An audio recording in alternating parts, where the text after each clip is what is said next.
ദൈവനാമത്തിന് മഹത്വമുണ്ടാകട്ടെ. ദൈവവചനം ശ്രദ്ധിച്ചു കൊണ്ടിരിക്കുന്ന എല്ലാ പ്രിയപ്പെട്ടവരെയും യേശുക്രിസ്തുവിൻ്റെ നാമത്തിൽ വന്ദനം ചെയ്യുന്നു. ഈ ദൈവവചന കേൾവി നിങ്ങളുടെ ആത്മീക ജീവിതത്തിന് വലിയ ഉണർവായി തീരട്ടെ എന്ന് പ്രാർത്ഥിക്കുകയാണ്. പരിശുദ്ധാത്മാവ് ഈ ദൈവശബ്ദത്തിലൂടെ നിങ്ങളെ തൊടട്ടെ. നിങ്ങളുടെ പ്രാണനും ശരീരവും ആത്മാവും വചനത്താൽ സ്പർശിക്കപ്പെടുവാൻ സ്വർഗത്തിലെ ദൈവം നിങ്ങൾക്ക് കൃപ തരട്ടെ എന്ന് പ്രാർത്ഥിക്കുകയാണ്.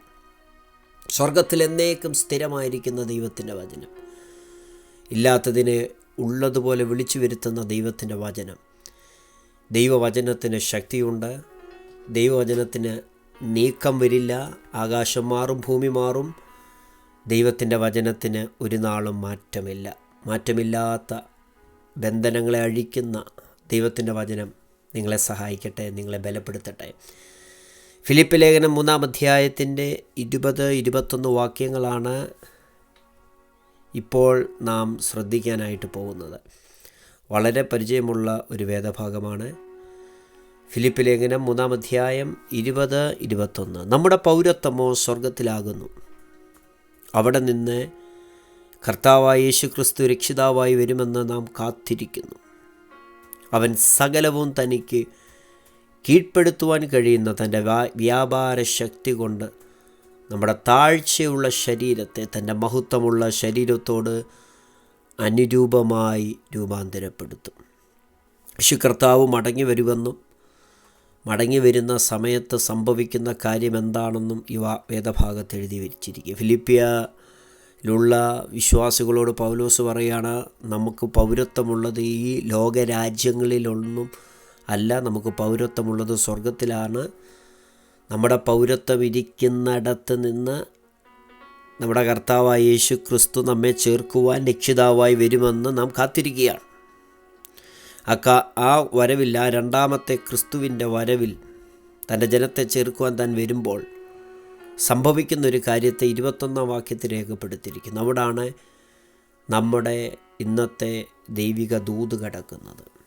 അവൻ യേശു സകലവും തനിക്ക് കീഴ്പ്പെടുത്തുവാൻ കഴിയുന്ന തൻ്റെ വ്യാപാര ശക്തി കൊണ്ട് നമ്മുടെ താഴ്ചയുള്ള ശരീരത്തെ തൻ്റെ മഹത്വമുള്ള ശരീരത്തോട് അനുരൂപമായി രൂപാന്തരപ്പെടും. നമ്മുടെ ശരീരങ്ങൾക്ക് യേശുക്രിസ്തുവിൻ്റെ മടങ്ങി വരവിൽ ഒരു രൂപാന്തരം സംഭവിക്കും. അതെങ്ങനെ സംഭവിക്കും?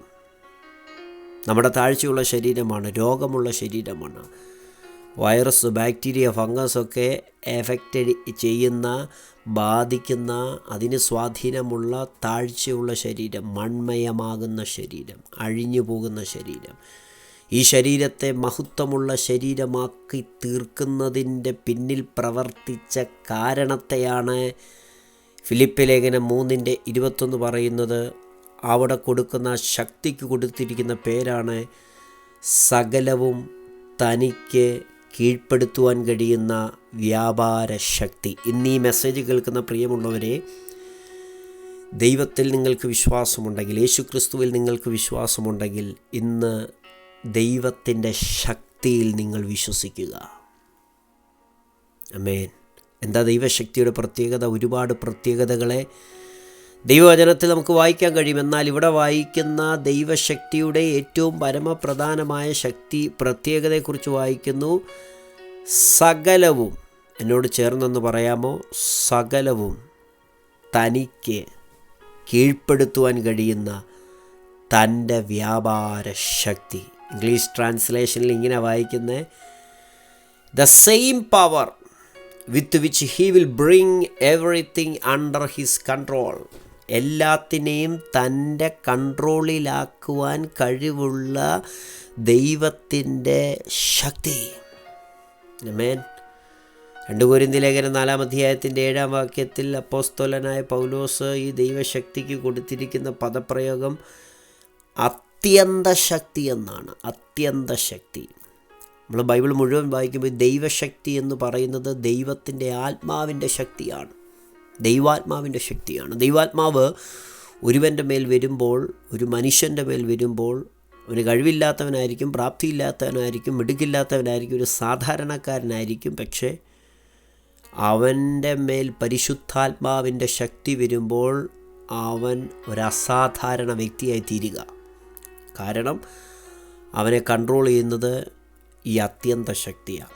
പല പദപ്രയോഗങ്ങൾ പരിശുദ്ധാത്മാവ് നൽകുന്ന ശക്തിയെക്കുറിച്ച് പരിശുദ്ധാത്മാവ് ഒരു ശക്തിയല്ല, പക്ഷെ പരിശുദ്ധാത്മാവ് ഒരുവൻ്റെ മേൽ വരുമ്പോൾ ആ വ്യക്തിക്ക് ശക്തി കിട്ടുക. അതല്ലേ അപ്പോസ്തല പ്രവൃത്തി 1:8 വായിക്കുന്നത്. പരിശുദ്ധ ആത്മാവ് നിങ്ങളുടെ മേൽ വരുമ്പോൾ നിങ്ങൾക്ക് ശക്തി ലഭിക്കും. പരിശുദ്ധാത്മാവ് നിങ്ങളുടെ മേൽ വരുമ്പോൾ യേശു തൻ്റെ ശിഷ്യന്മാരോട് പറയുക, പരിശുദ്ധാത്മാവ് നിങ്ങളുടെ മേൽ 12 പേരോട് അല്ലെങ്കിൽ 11 പേര് കൂടിയിരിക്കുക, യൂത കെട്ടി ഞാൻ ചത്തു, 11 പേരോട് യേശു കർത്താവ് പറയുക, പരിശുദ്ധാത്മാവ് നിങ്ങളുടെ മേൽ വരുമ്പോൾ നിങ്ങൾ ശക്തി ലഭിച്ചിട്ട് യെരുശലേമിലും യഹൂദയിലെല്ലായിടത്തും ശമരിയിലും ഭൂമിയുടെ അറ്റത്തോളം എൻ്റെ സാക്ഷികളാകും. നോക്കിക്കുക, 11 പേരോട് കൈമാറിയ ദൂത്. ഇന്ന് ലോകരാജ്യങ്ങളിലേക്ക് നമ്മൾ ശ്രദ്ധിക്കുമ്പോൾ, 5 ഭൂഖണ്ഡങ്ങളിലേക്ക് നമ്മൾ ശ്രദ്ധിക്കുമ്പോൾ, ആയിരക്കണക്കിന് ലക്ഷക്കണക്കിന് കോടിക്കണക്കിന് ആളുകളിലേക്ക് സുവിശേഷമെത്താൻ കാരണമായത് പരിശുദ്ധാത്മാവിൻ്റെ ശക്തിയായിരുന്നു.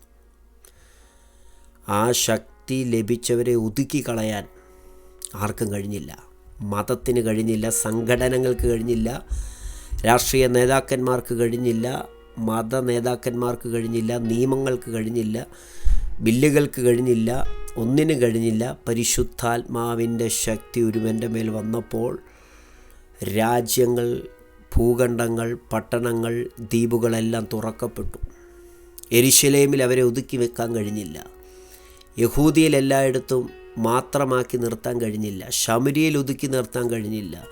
ഭൂമിയുടെ അറ്റത്തോളം ദൈവപുത്രൻ്റെ സാക്ഷികളാകാൻ ആ 11 പേരെ ഉപയോഗിച്ചത്, ആ 11 പേരിൽ തുടങ്ങിയ സഭ ഇന്നും വ്യാപിക്കാൻ കാരണം പരിശുദ്ധാത്മാവിൻ്റെ ശക്തിയാണ്. ഇന്നെന്നെ കേൾക്കുന്ന പ്രിയരെ, ദൈവത്തിൻ്റെ ആത്മാവിൻ്റെ ശക്തിയിൽ ആശ്രയിച്ചോണം.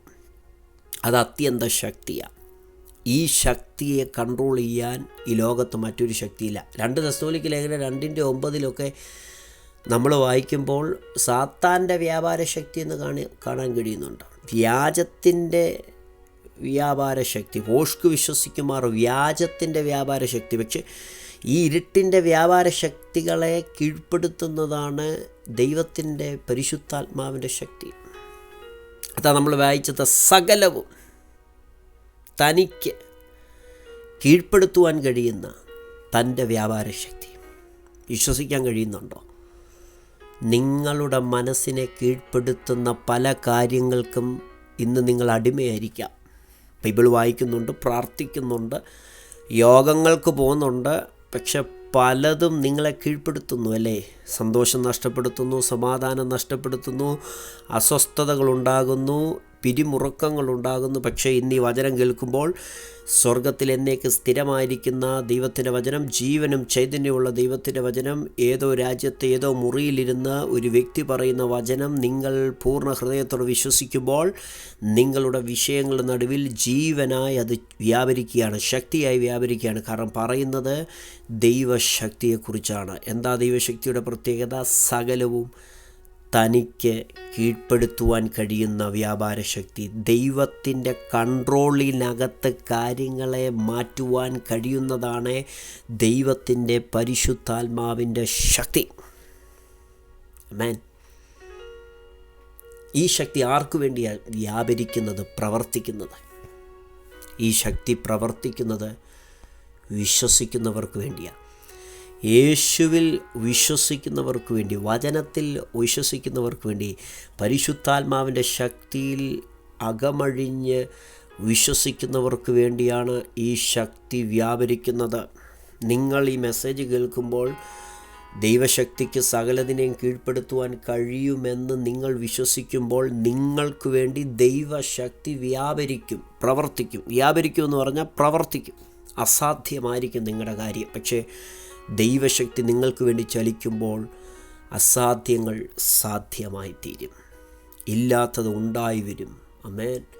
അനേക പ്രാർത്ഥനാ വിഷയങ്ങൾ നിങ്ങൾ പ്രാർത്ഥിക്കുന്നു, നിങ്ങൾ പരിശ്രമിച്ചിട്ടും ചില വ്യക്തികൾ ദൈവഭാഗത്തേക്ക് വരുന്നില്ല. പക്ഷെ പരിശുദ്ധാത്മാവ് സകലതിനെ കീഴ്പ്പെടുത്തുവാൻ കഴിയുന്നതാണ്. ആ വ്യക്തികളെ സ്വാധീനിക്കുന്ന പൈശാചിക ഇരുട്ടിൻ്റെ ജഡീക ലോകത്തിൻ്റെ ശക്തികളെ കീഴ്പ്പെടുത്തുവാൻ കഴിയുന്നതാണ് പരിശുദ്ധാത്മാവിൻ്റെ വ്യാപാര ശക്തി. ഇത് വിശ്വസിക്കുന്നവർക്ക് വേണ്ടിയാണ് ചലിക്കുന്നത്. ഇന്ന് മെസ്സേജ് കേൾക്കുമ്പോൾ വിശ്വസിക്കാൻ ആരൊക്കെ തയ്യാറാകുന്നുണ്ടോ, നിങ്ങൾക്ക് വേണ്ടി ഈ ശക്തി ചലിക്കും.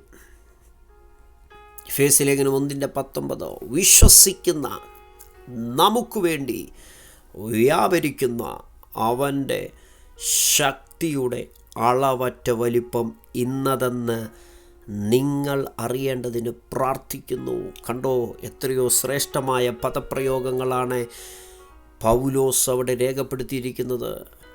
നിങ്ങൾ വിശ്വസിക്കുന്നുവെങ്കിൽ വിശ്വസിക്കുന്ന നിങ്ങൾക്ക് വേണ്ടി വ്യാപരിക്കുന്ന, വിശ്വസിക്കുന്ന നമുക്ക് വേണ്ടി വ്യാപരിക്കുന്ന ദൈവത്തിൻ്റെ ശക്തിയുടെ അളവറ്റ വലിപ്പം ഇന്നതെന്ന് നിങ്ങൾ അറിയേണ്ടതിന് പ്രാർത്ഥിക്കുന്നു. പൗലോസ് പ്രാർത്ഥിക്കുകയാണ്. കാരണം അകക്കണ്ണൊന്ന് തുറക്കണം. എന്തിനു വേണ്ടിയാ?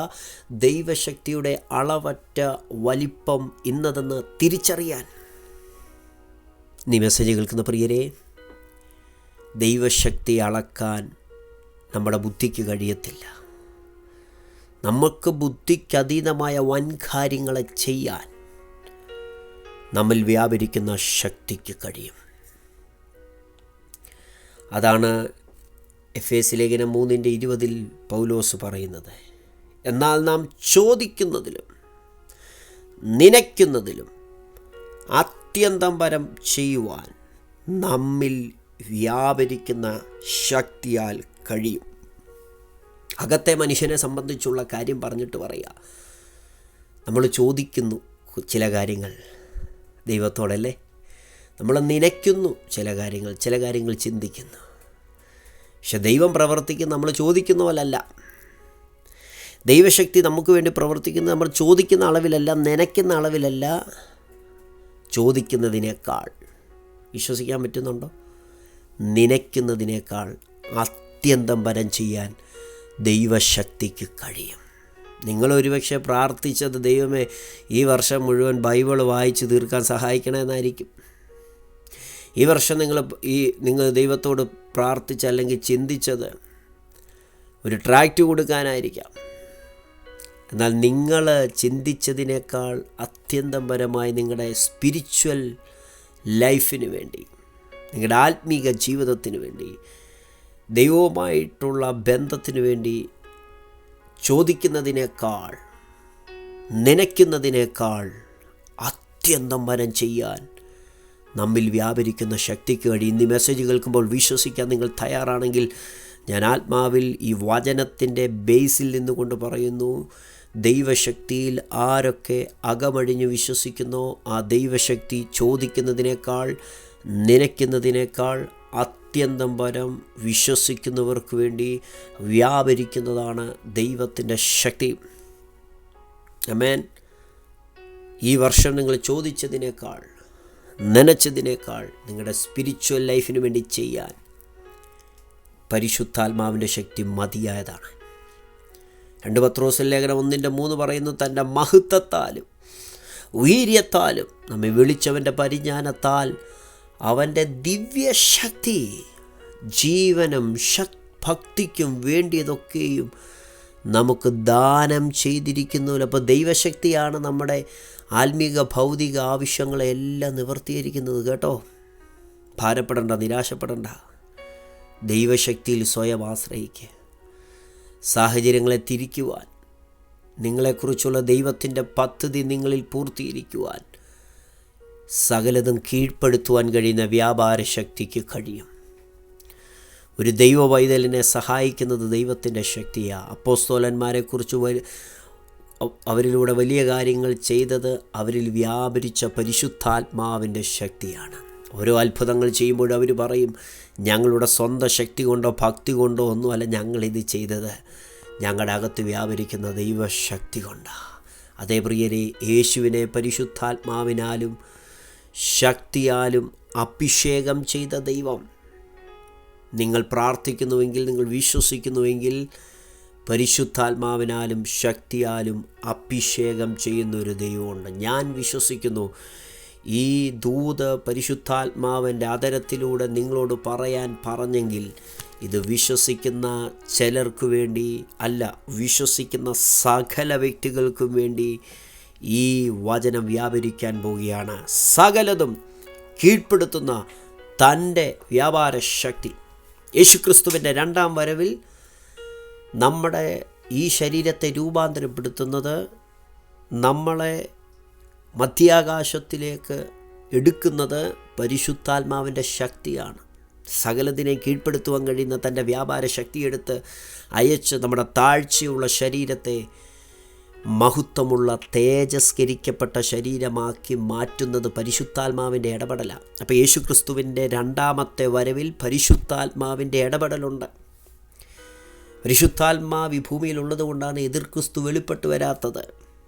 അധർമ്മത്തിൻ്റെ മർമ്മം ഇപ്പോഴേ ലോകത്ത് വ്യാപരിക്കുന്നുണ്ട്. ഈ ലോകം മുഴുവൻ നാശത്തിലേക്ക് പോയിക്കൊണ്ടിരിക്കുകയാണ്. അതിൻ്റെ സമാധാനം, അതിൻ്റെ പ്രതാപം, അതിൻ്റെ സന്തോഷം, ദൈവത്തിൻ്റെ വചനം പറയുന്ന ലോകവും അതിൻ്റെ മോഹവും ഒഴിഞ്ഞു പോകും. ഇത് നാശത്തിലേക്ക് പോയിക്കൊണ്ടിരിക്കുക. പക്ഷേ ഇപ്പോഴും തടഞ്ഞു നിർത്തുന്നുണ്ടോ? അത് പരിശുദ്ധാത്മാവിൻ്റെ സാന്നിധ്യമാണ്. സഭയെ ഒരുക്കുന്ന, മണവാട്ടിയായ സഭയെ ഒരുക്കുന്ന പരിശുദ്ധാത്മാവ്. പരിശുദ്ധാത്മാവിൻ്റെ സാന്നിധ്യം ഇന്നും നിറഞ്ഞു നിൽക്കുന്നതുകൊണ്ടാണ് ഇങ്ങനൊരു മെസ്സേജ് ദൈവത്തിൻ്റെ ആത്മാവ് നമ്മെ കേൾപ്പിക്കുന്നത്. അപ്പോൾ യേശുക്രിസ്തുവിൻ്റെ രണ്ടാം വരവിൽ പരിശുദ്ധാത്മാവിൻ്റെ സാന്നിധ്യം ആണ് സകലതും ചെയ്യുന്നത്. യേശുക്രിസ്തുവിൻ്റെ ഒന്നാം വരവിൽ സംഭവിച്ചത് നിങ്ങൾ അറിയാമോ? ലൂക്കോസിൻ്റെ സുവിശേഷം 1:35 മറിയോട് ദൂതൻ പറയുന്നൊരു കാര്യമുണ്ട്.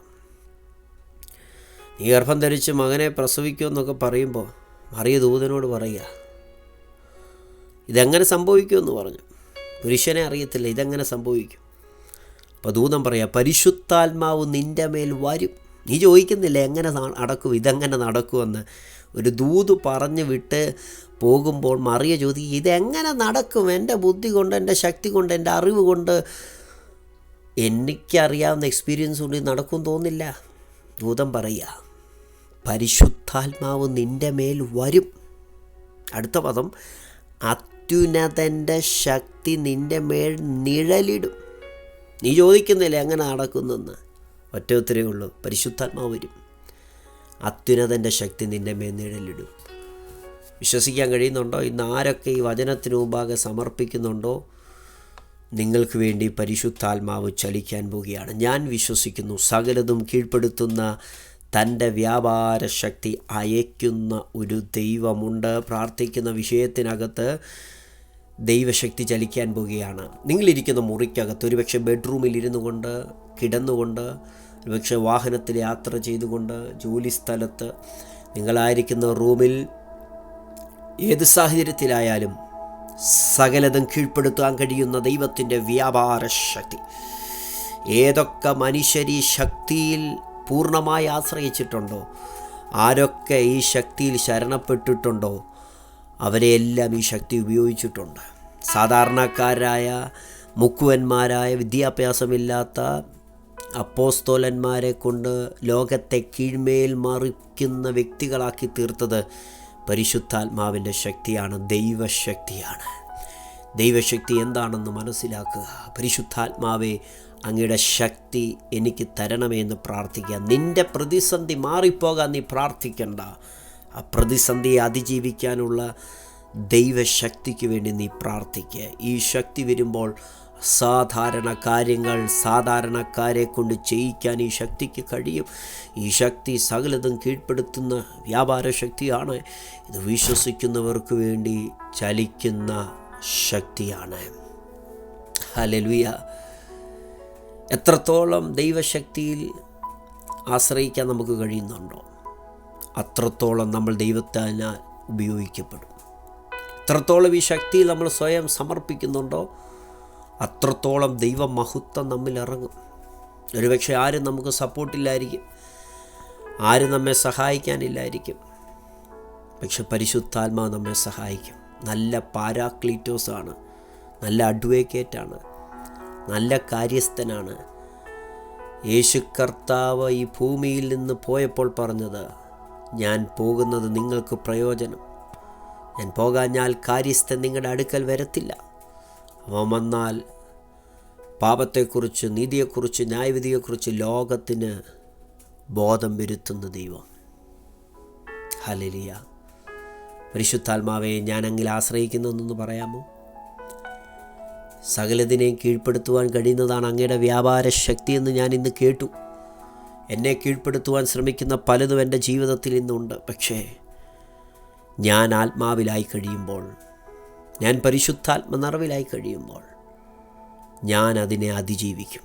യെസ്, താങ്കൾ അതിനെ അതിജീവിക്കാൻ പോകുകയാണ്. താങ്കൾ നേരിടുന്ന പ്രതിസന്ധിയെ, താങ്കൾ നേരിടുന്ന വെല്ലുവിളിയെ അതിജീവിക്കാൻ നിങ്ങളെ പ്രാപ്തമാക്കുന്ന ദൈവത്തിൻ്റെ ആത്മാവാണ്. ഉൽപ്പത്തി പുസ്തകം 1-ാം അധ്യായം എഴുതി തുടങ്ങുമ്പോൾ ദൈവാത്മാവ് എഴുതി വച്ചിരിക്കുന്ന ഒരു കാര്യമുണ്ട്.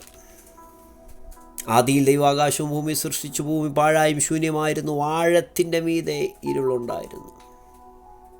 ആഴത്തിൻ്റെ മീതെ ഇരുളുണ്ട്. ആഴത്തിലൊരു പരിപാടി നടക്കാൻ ഇനി ഒരു സാധ്യതയുമില്ല, കാരണം ഇരുളാ. അടുത്ത പദം, ദൈവത്തിൻ്റെ ആത്മാവ് വെള്ളത്തിൻ്റെ മീതെ പരിവർത്തിച്ചു കൊണ്ടിരുന്നു. ദൈവത്തിൻ്റെ ആത്മാവ് വെള്ളത്തിൻ്റെ മീതെ പരിവർത്തിച്ചു കൊണ്ടിരുന്നു. നമ്മൾ അറിയുന്നില്ല. നമ്മൾ കാണുന്നത് ആഴത്തിൻ്റെ മീതെ ഉള്ള ഇരുട്ടായിരിക്കാം. പക്ഷെ ഒരു കാര്യം ഓർത്തോണം, പരിശുദ്ധാത്മാവ് എവിടെയും കടന്നു ചെന്ന് പരിവർത്തനം നടത്തുവാൻ കഴിവുള്ളതാണ്. ഏത് ഇരുട്ടിനകത്തും ദൈവപ്രവൃത്തിയെ വിളിച്ചു വരുത്തുവാൻ പരിശുദ്ധാത്മാവിൻ്റെ വ്യാപാര ശക്തിക്ക് കഴിയും. പരിശുദ്ധാത്മാവ് വെള്ളത്തിൻ്റെ മീതെ പരിവർത്തിച്ചു കൊണ്ടിരുന്നപ്പോൾ അടുത്ത പദം ബൈബിൾ പറഞ്ഞു, വെളിച്ചമുണ്ടാകട്ടെ എന്ന് ദൈവം കൽപ്പിച്ചെന്ന്. എന്ന് പറഞ്ഞാൽ പരിശുദ്ധാത്മാവ് എവിടെ പ്രവർത്തിക്കുന്നോ അവിടെ സൃഷ്ടിപ്പുകൾ നടക്കും. അവിടെ ഇരുട്ട് മാറി വെളിച്ചം ഉദിക്കും.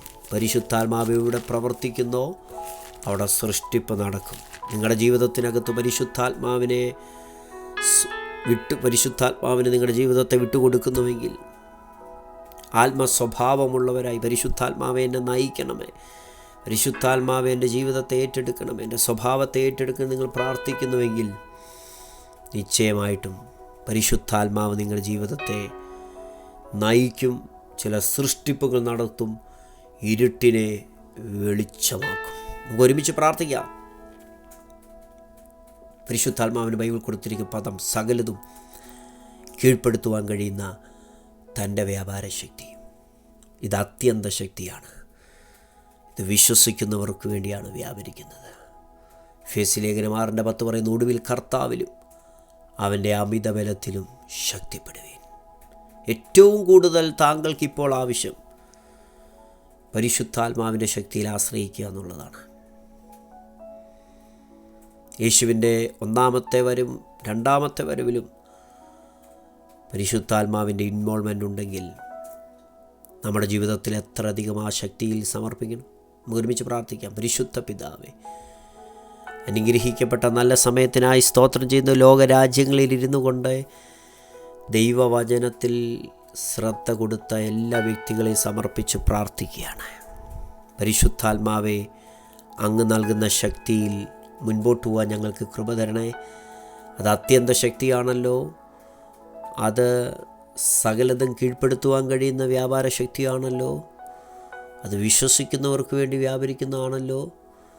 അത് ഞങ്ങളുടെ ജീവനും ഭക്തിക്കും വേണ്ടി ഇതൊക്കെ ഒരുക്കുന്നതാണല്ലോ. ചോദിക്കുന്നതിലും നനയ്ക്കുന്നതിലും അത്യന്തം വരം ചെയ്യുവാൻ ഈ ശക്തിക്ക് കഴിയുമല്ലോ. ഇത് സൃഷ്ടിപ്പ് നടത്തുന്ന ശക്തിയാണല്ലോ. ഇത് പരിവർത്തിക്കുന്ന ശക്തിയാണല്ലോ. ഇത് ഇരുട്ടിനെ വെളിച്ചമാക്കുന്ന ശക്തിയാണ്. ഈ വചനത്തിലൂടെ സ്വർഗത്തിലെ ദൈവം എന്തെല്ലാം ആഗ്രഹിച്ചോ ആ കാര്യത്തെ അവിടെ നയിച്ച് നിർവഹിച്ചിട്ട് മാത്രം ഈ വചനം മടങ്ങിച്ചെല്ലട്ടെ. ഒരുമിച്ച് അനുഗ്രഹിക്കും. പ്രാർത്ഥിക്കണമെന്ന് പറഞ്ഞ എല്ലാ വ്യക്തികളും ഓർക്കുന്നു. നിങ്ങളുടെ വരവിനായി ഞങ്ങളെ ഒരുക്കും.